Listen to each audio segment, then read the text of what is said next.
جو موصل کی مار پڑنے پر جھٹک کر اڑ جائے۔ کہتے ہیں کہ ادھر میں نے ابو جہل کو مارا اور ادھر اس کے بیٹے اکرما نے میرے کندھے پر تلوار چلائی، جس سے میرا ہاتھ کٹ کر میرے بازو کے چمڑے سے لٹک گیا اور لڑائی میں مخل ہونے لگا۔ میں اسے اپنے ساتھ گھسیٹتے ہوئے سارا دن لڑا، لیکن جب وہ مجھے اذیت پہنچانے لگا تو میں نے اس پر اپنا پاؤں رکھا اور اسے زور سے کھینچ کر الگ کر دیا۔ اس کے بعد ابو جہل کے پاس معوذ بن افرا پہنچے، وہ زخمی تھا۔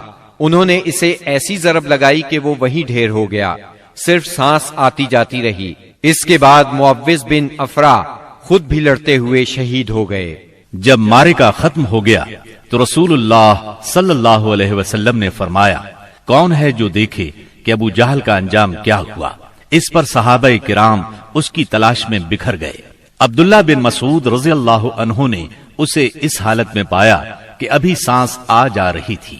انہوں نے اس کی گردن پر پاؤں رکھا اور سر کاٹنے کے لیے داڑھی پکڑی اور فرمایا، او اللہ کے دشمن، آخر اللہ نے تجھے رسوا کیا نا؟ اس نے کہا، مجھے کاہے کو رسوا کیا؟ کیا جس شخص کو تم لوگوں نے قتل کیا ہے اس سے بھی بلند پایا کوئی آدمی ہے؟ یا جس کو تم لوگوں نے قتل کیا اس سے بھی کوئی اوپر آدمی ہے؟ پھر بولا، کاش مجھے کسانوں کی بجائے کسی اور نے قتل کیا ہوتا۔ اس کے بعد کہنے لگا، مجھے بتاؤ فتح کس کی ہوئی؟ عبداللہ بن مسعود رضی اللہ عنہ نے فرمایا، اللہ اور اس کے رسول صلی اللہ علیہ وسلم کی۔ اس کے بعد عبداللہ بن مسعود رضی اللہ عنہ سے جو اس کی گردن پر پاؤں رکھ چکے تھے کہنے لگا، او بکری کے چرواہے، تو بڑی اونچی اور مشکل جگہ پر چڑھ گیا۔ واضح رہے کہ عبداللہ بن مسعود رضی اللہ عنہ مکے میں بکریاں چرایا کرتے تھے۔ اس گفتگو کے بعد عبداللہ بن مسعود رضی اللہ عنہ نے اس کا سر کاٹ لیا اور رسول اللہ صلی اللہ علیہ وسلم کی خدمت میں لا کر حاضر کرتے ہوئے عرض کیا، یا رسول اللہ صلی اللہ علیہ وسلم، یہ رہا اللہ کے دشمن ابو جہل کا سر۔ آپ نے 3 بار فرمایا، واقعی اس اللہ کی قسم جس کے سوا کوئی معبود نہیں۔ اس کے بعد فرمایا، اللہ اکبر، الحمد للہ الذی صدق وعدہ ونصر عبدہ وہزم الاحزاب وحدہ۔ اللہ اکبر، تمام حمد اللہ کے لیے ہے جس نے اپنا وعدہ سچ کر دکھایا، اپنے بندے کی مدد فرمائی اور تنہا سارے گروہوں کو شکست دی۔ پھر فرمایا، چلو مجھے اس کی لاش دکھاؤ۔ جب آپ صلی اللہ علیہ وسلم کو لاش دکھائی گئی تو آپ نے فرمایا، یہ اس امت کا فرعون ہے۔ معاذ بن عمرو اور معوذ بن افرا کے ایمان افروز کارناموں کا ذکر ہو چکا ہے۔ حقیقت یہ ہے کہ اس معرکے میں قدم قدم پر ایمان کے ایسے تابناک نقوش پیش آئے جن میں عقیدت کی قوت اور اصول کی پختگی نمایاں اور جلوگر تھی۔ اس معرکے میں باپ اور بیٹے میں، بھائی اور بھائی میں صف آرائی ہوئی، اصولوں کے اختلاف پر تلواریں بے نیام ہوئیں اور مظلوم و مقہور نے ظالم و قاہر سے ٹکرا کر اپنے غصے کی آگ بجھائی۔ ابن عباس رضی اللہ عنہ سے روایت ہے کہ نبی صلی اللہ علیہ وسلم نے صحابہ کرام سے فرمایا، مجھے معلوم ہے کہ بنو ہاشم وغیرہ کے کچھ لوگ زبردستی میدان جنگ میں لائے گئے ہیں، انہیں ہماری جنگ سے کوئی سروکار نہیں ہے، لہٰذا بنو ہاشم کا کوئی آدمی کسی کی زد میں آ جائے تو وہ قتل نہ کرے، اور ابو البختری بن ہشام کسی کی زد میں آ جائے تو وہ اسے قتل نہ کرے، اور عباس بن عبد المطلب کسی کی زد میں آ جائے تو وہ بھی انہیں قتل نہ کرے، کیونکہ وہ بالجبر لائے گئے ہیں۔ اس پر عتبہ کے صاحبزادے ابو حذیفہ رضی اللہ عنہ نے کہا، کیا ہم اپنے باپ بیٹوں، بھائیوں اور کنبے قبیلے کے لوگوں کو قتل کریں گے اور عباس کو چھوڑ دیں گے؟ اللہ کی قسم، اگر اس سے میری مٹ بھیڑ ہو گئی تو میں اسے تلوار کی لگام پہنا دوں گا۔ یہ خبر رسول اللہ صلی اللہ علیہ وسلم کو پہنچی تو آپ نے عمر بن خطاب رضی اللہ عنہ سے فرمایا، کیا رسول اللہ صلی اللہ علیہ وسلم کے چچا کے چہرے پر تلوار ماری جائے گی؟ عمر رضی اللہ عنہ نے کہا، یا رسول اللہ، مجھے چھوڑیے، میں تلوار سے اس شخص کی گردن اڑا دوں، کیونکہ اللہ کی قسم یہ شخص منافق ہو گیا ہے۔ بعد میں ابو حذیفہ رضی اللہ عنہ کہا کرتے تھے، اس دن میں نے جو بات کہہ دی تھی اس کی وجہ سے مجھے برابر خوف لگا رہتا ہے صرف یہی صورت ہے کہ میری شہادت اس کا کفارہ بن جائے، اور بالآخر وہ یمامہ کی جنگ میں شہید ہو ہی گئے۔ ابو البختری کو قتل کرنے سے اس لیے منع کیا گیا تھا کہ مکے میں یہ شخص سب سے زیادہ رسول اللہ صلی اللہ علیہ وسلم کی ایذا رسانی سے اپنا ہاتھ روکے ہوئے تھا، آپ کو کسی قسم کی تکلیف نہ پہنچاتا تھا اور نہ اس کی طرف سے کوئی ناگوار بات سننے میں آتی تھی، اور یہ ان لوگوں میں سے تھا جنہوں نے بنی ہاشم اور بنی مطلب کے بائیکاٹ کا صحیفہ چاک کیا تھا۔ لیکن ان سب کے باوجود ابو البختری کو قتل کر دیا گیا۔ ہوا یہ کہ مجزر بن زیاد سے اس کی مد بھیڑ ہو گئی، اس کے ساتھ اس کا ایک اور ساتھی بھی تھا، دونوں ساتھ ساتھ لڑ رہے تھے۔ مجزر نے کہا، ابو البختری، رسول اللہ صلی اللہ علیہ وسلم نے ہمیں آپ کو قتل کرنے سے منع کیا ہے۔ اس نے کہا، اور میرا ساتھی؟ مجزر نے کہا، نہیں واللہ ہم آپ کے ساتھی کو نہیں چھوڑ سکتے۔ اس نے کہا، اللہ کی قسم، تب میں اور وہ دونوں مریں گے۔ اس کے بعد دونوں نے لڑائی شروع کر دی، مجزر نے مجبوراً اسے بھی قتل کر دیا۔ مکے کے اندر جاہلیت کے زمانے سے عبد الرحمن بن عوف رضی اللہ عنہ اور امیہ بن خلف میں باہم دوستی تھی۔ جنگ بدر کے روز امیہ اپنے لڑکے علی کا ہاتھ پکڑے کھڑا تھا کہ اتنے میں ادھر سے عبد الرحمن بن عوف کا گزر ہوا۔ وہ دشمن سے کچھ زرہیں چھین کر لادے لیے جا رہے تھے۔ امیہ نے انہیں دیکھ کر کہا، کیا تمہیں میری ضرورت ہے؟ میں تمہاری ان زرہوں سے بہتر ہوں۔ آج جیسا منظر تو میں نے دیکھا ہی نہیں۔ کیا تمہیں دودھ کی حاجت نہیں؟ مطلب یہ تھا کہ جو مجھے قید کرے گا میں اسے فدیے میں خوب ددھیل اونٹنیاں دوں گا۔ یہ سن کر عبد الرحمن بن عوف رضی اللہ عنہ نے زرہیں پھینک دی اور دونوں کو گرفتار کر کے آگے بڑھے۔ عبد الرحمن بن عوف رضی اللہ عنہ کہتے ہیں کہ میں امیہ اور اس کے بیٹے کے درمیان چل رہا تھا کہ امیہ نے پوچھا، آپ لوگوں میں کون سا آدمی تھا جو اپنے سینے پر شتر مرغ کا پر لگائے ہوئے تھا؟ میں نے کہا، وہ حمزہ بن عبد المطلب رضی اللہ عنہ تھے۔ امیہ نے کہا، یہی شخص ہے جس نے ہمارے اندر تباہی مچا رکھی تھی۔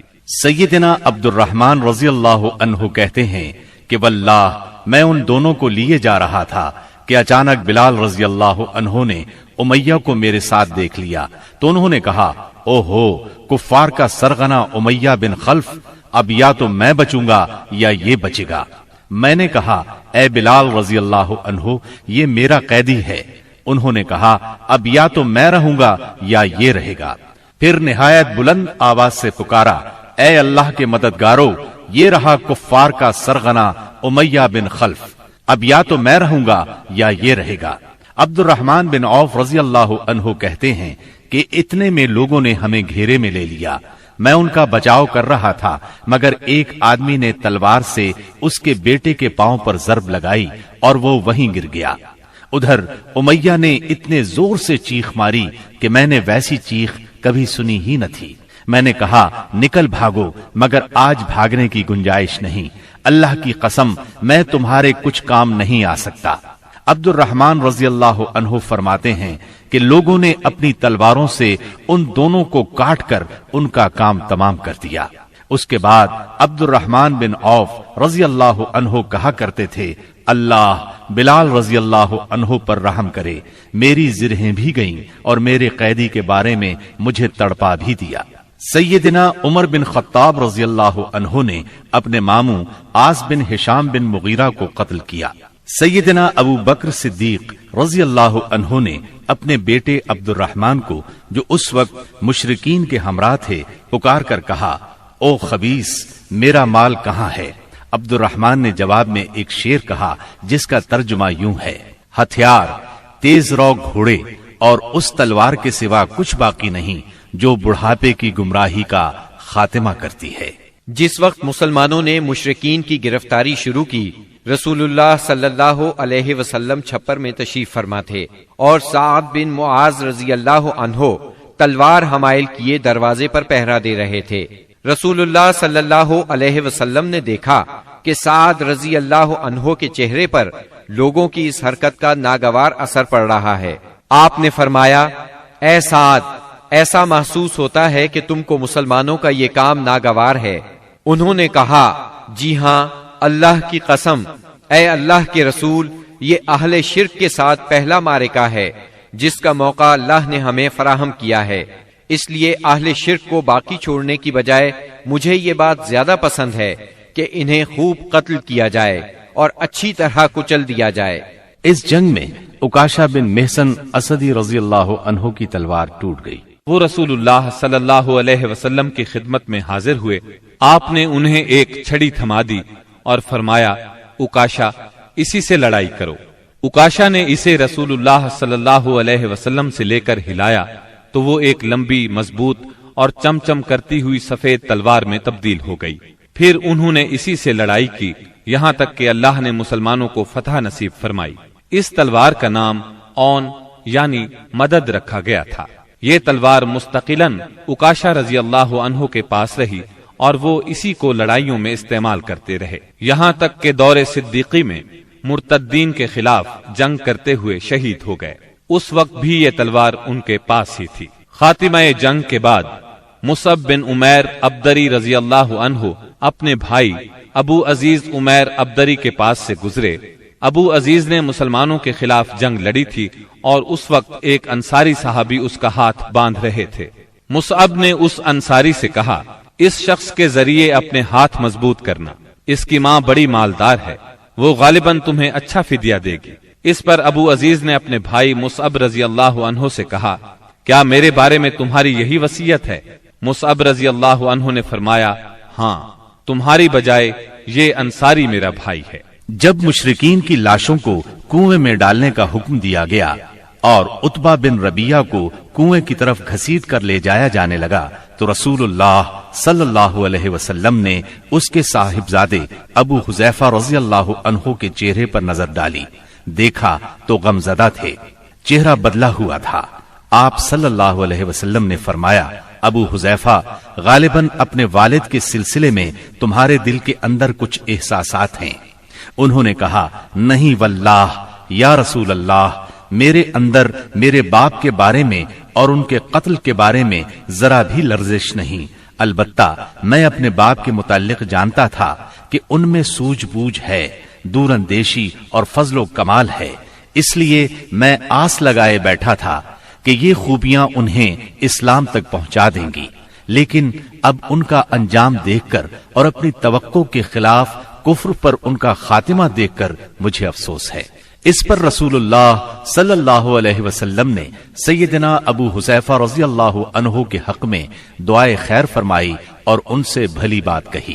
آخرکار اسلام نے کفر پر فتح پائی۔ اس غزوہ بدر میں قریش کا سردار ابو جہل بھی مارا گیا۔ یہ وہی ابو جہل تھا جس نے نبی کریم صلی اللہ علیہ وسلم اور مسلمانوں پر ظلم و ستم کے پہاڑ توڑے تھے۔ 70 کافر موت کے گھاٹ اترے، 70 ہی گرفتار ہوئے، باقی دم دبا کر بھاگ نکلے۔ مسلمانوں میں صرف 14 شہید ہوئے، ان میں 6 مہاجر اور 8 انصاری تھے۔ اس جنگ نے اسلام کے دشمنوں کی طاقت کا جنازہ نکال دیا، ان کا بھرم کھل گیا اور ان کا غرور خاک میں مل گیا۔ جب رسول اللہ صلی اللہ علیہ وسلم مدینہ پہنچ چکے تو آپ نے قیدیوں کے بارے میں مشورہ کیا۔ سیدنا ابو بکر نے فدیہ لینے کی رائے دی، جبکہ سیدنا عمر کی رائے یہ تھی کہ انہیں قتل کر دیا جائے۔ انہوں نے فرمایا، میرا قریبی میرے حوالے کریں اور میں اسے قتل کروں۔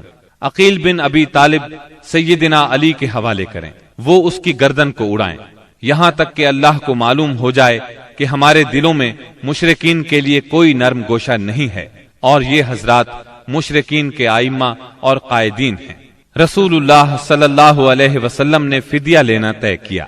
یہ فدیہ 4000 سے 3000 اور کم از کم 1000 درہم تک تھا، اور ان میں سے جو لکھنا پڑھنا جانتے تھے ان کا فدیہ یہ قرار دیا گیا کہ وہ 10 بچوں کو لکھنا پڑھنا سکھا دیں۔ غزوہ بدر میں قریش کے 70 آدمی مارے گئے، ان میں عتبہ اور ابو جہل جیسے رئیس شامل تھے۔